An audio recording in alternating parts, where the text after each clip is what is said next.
இப்போ ஒரு நிறுவன பெயர் ஒரே மாதிரி ஒரு பெயர் இருக்குது, ஆனால் வேறு வேறு துறைகளுக்கு வச்சுருக்கிறாங்க. இப்போ ட்ராவல்ஸ்க்கு வச்சுருந்துருக்கலாம், இல்லை வேறு ஏதாவது ஆட்டோமொபைல்ஸ்க்கு வச்சுருக்கலாம்.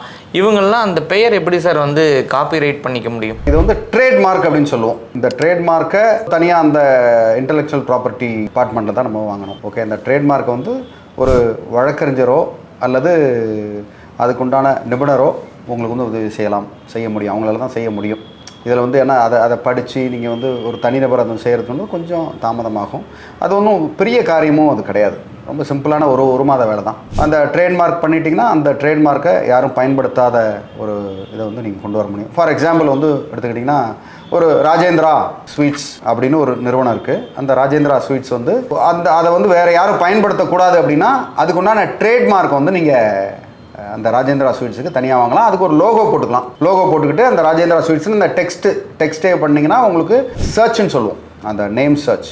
இந்த பெயரில் உலகத்தில் எந்தெந்த இடத்துல நிறுவனம் இருக்குது, அதுக்கு உண்டான ட்ரேட்மார்க் எங்கே இருக்குது அப்படின்றத நம்மளால் தேட முடியும். அது போன்ற ஒரு ட்ரேட்மார்க் இருந்ததுன்னா அதுக்கு நீங்கள் அப்ஜெக்ஷன் தெரிவிக்கலாம். ஃபார் எக்ஸாம்பிள் வந்து இந்த ராஜேந்திரா ஸ்வீட்ஸ்ன்றது வந்து கிட்டத்தட்ட 60 வருஷமாக 65 வருஷமாக இருக்குது அப்படின்ற பட்சத்தில் அவங்களுக்கு வந்து இவ்வளோ நாளாக நாங்கள் பண்ணிக்கிட்டு இருக்கோம், எங்களுக்கு தெரியாது அப்படின்னு நீங்கள் வந்து எதிர்ப்பு தெரிவிக்கலாம். ஒன்று.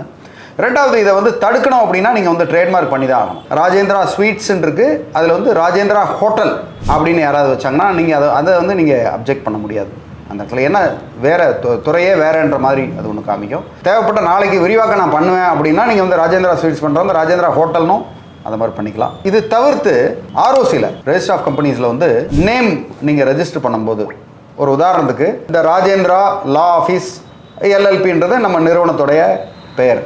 இப்போது நான் ராஜேந்திரா லா ஆஃபீஸ்னு நான் அவங்ககிட்ட அந்த நேமை கொடுத்துடணும். Name number 1, priority number 2 Rajendra law ஃபர்ம்னு கொடுத்துடணும். அப்படி கொடுத்தா ஆர்ஓசியில் இதுக்கு முன்னாடி ப்ரைவேட் லிமிடெட் கம்பெனியோ இல்லைனா இந்த லிமிடெட் லைபிலிட்டி பார்ட்னர்ஷிப்போ இருந்ததுன்னா ஆர்ஓசிலேயே வந்து உங்களை தடுத்துருவாங்க. இந்த மாதிரி ஒரு பெயர் வந்து உங்களுக்கு தர முடியாது. அது மாதிரி காமன் நேம் இருக்கும். இப்போ ராஜேந்திரா இன்டர்நேஷ்னல் அப்படின்றதெல்லாம் வந்து பெரும்பாலும் அது மாதிரி தரமாட்டாங்க. இது வந்து பொதுப்பெயராயிரும். பொதுப்பெயர்லாம் வந்து அது கொடுக்கறது வாய்ப்பு இல்லை. ஒரு சில வேளையில் இப்போ நீங்கள் வந்து ராஜேந்திரா லா ஆஃபீஸ் எல்எல்பி அப்படின்றத பேர், அதில் யாரோ ஒருத்தர் வந்து ராஜேந்திரா லா ஃபார்ம் எல்எல்பின்ற பேரை கேட்டாங்கன்னா அப்போது அந்த ஆர்ஓசிலேயே சொல்லுவாங்க. ஆர்ஓசிலேயே வந்து அந்த வெப்சைட்லேயே காமிக்கும், இந்த நேம் வந்து நீங்கள் இந்த நிறுவனத்துக்கிட்ட போய் என்ஓசி வாங்கிட்டு வந்தீங்கன்னா உங்களுக்கு தர்றோம் அப்படின்வாங்க. ஸோ இந்த பெயரில் வந்து அது ஒரு பெரிய உலகம், அந்த பெயர்ன்ற உலகம். அதில் நீங்கள் எந்த ஒரு தொழில் ஆரம்பித்தாலும் என்னோடய சஜஷன், அது எவ்வளோ சிறிய தொழிலாக இருந்தாலும் அதுக்கு ட்ரேட்மார்க் பண்ணுறதுன்றது வந்து ரொம்ப ரொம்ப ரொம்ப முக்கியமான விஷயம். எவ்வளோ அதுக்கெலாம் ட்ரேட்மார்க்லாம் பண்ணுறதுலாம் வந்து பார்த்திங்கன்னா ரொம்ப பெரிய செலவும் கிடையாது. 10,000க்குள்ள தான் வரும். ஒரு 10,000லேருந்து அதிகபட்சம் வந்து பார்த்திங்கன்னா 15,000 வரும். இப்போ இன்றைக்கி அந்த பேர் வந்து உங்களுக்கு பிரபல்யமாக தெரியாது. நம்ம பேர் அது என்ன பெரிய பிரபல்யம் அப்படின்னு நினைப்பீங்க. நீங்கள் நல்லா ஃபேமஸ் ஆகுறீங்க, ஒரு 2 வருஷம் 3 வருஷம் கடுமையாக வேலை செய்கிறீங்க, தெருவுலையோ உங்களுக்கு எதிர்த்தாப்புலையோ இல்லை பக்கத்து ஊர்லேயோ அந்த பேரை வச்சுக்கிட்டு பெரிய லெவலில் அவங்க போவாங்க. உங்களுடைய உழைப்புலையும் உங்களுடைய இன்டெலெக்சுவல் ப்ராப்பர்ட்டி உங்களுடைய முழுக்க நீங்கள் வந்து நல்ல பேர் சம்பாரிச்சு வச்சுருப்பீங்க. அந்த இடத்துல அவங்க பாட்டுக்கு ஒரு இதை ஆரம்பித்து கடன் வேகம் முன்னேறுவான் ஒரு பக்கம். இல்லைன்னா இன்னொரு தவறு நடக்கலாம். நீங்கள் வந்து மிகப்பெரிய கொடி கட்டி பறப்பீங்க, ரொம்ப பிரமாதமாக கொடி கட்டி பறப்பீங்க. அதில் வந்து இவர் அந்த பேரை வச்சு டூப்ளிகேட்டு நிறுவனம் மாதிரி அவங்க பண்ணி ஒரு பர்டிகுலர் காலத்தில் உங்களுக்கே தெரியாது, அடடா இந்த மாதிரி ஒரு பேரே வந்து மோசமான பேருன்னு அவங்க மூடிட்டு போயிடுவாங்க. ஆனால் உங்களுடைய நிறுவனத்தோடைய பேர் வந்து கெட்டு அதனால் உங்களோட தொழில் பாதிக்கிறதுக்கு உண்டான வாய்ப்பு இருக்குது.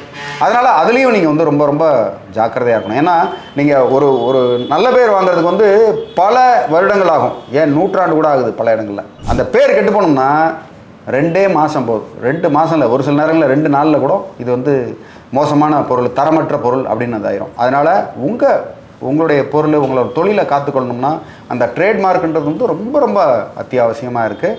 அதனால் வளரும் இந்த நேரங்களில், ஏன்னா நம்ம உலக பொருளாதாரத்தில் எங்கேயோ நம்ம போய்கிட்டே இருக்கோம், இந்தியா போயிட்டே இருக்குது. ஸோ அந்த மாதிரி போகும் பட்சத்தில் நம்மளோட தொழில் வந்து ரொம்ப பல மடங்கு உயரதுக்குன்னு ஒரு 15 வருஷத்தில் உயரதுக்கு வாய்ப்பு இருக்குது. சிறு தொழிலாக இருந்தாலும் எவ்வளோ கம்மியாக பண்ணிங்கனாலும் அந்த ட்ரேட்மார்க்ன்றது அது ஒரு முதலீடாக வரும்.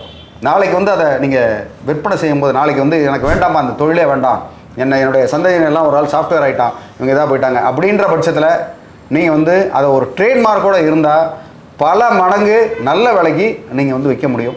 அந்த நிறுவனத்தை விற்கணுன்ற ஒரு விருப்பம் இருந்தால் அந்த ஒரு option. So trademark is very important.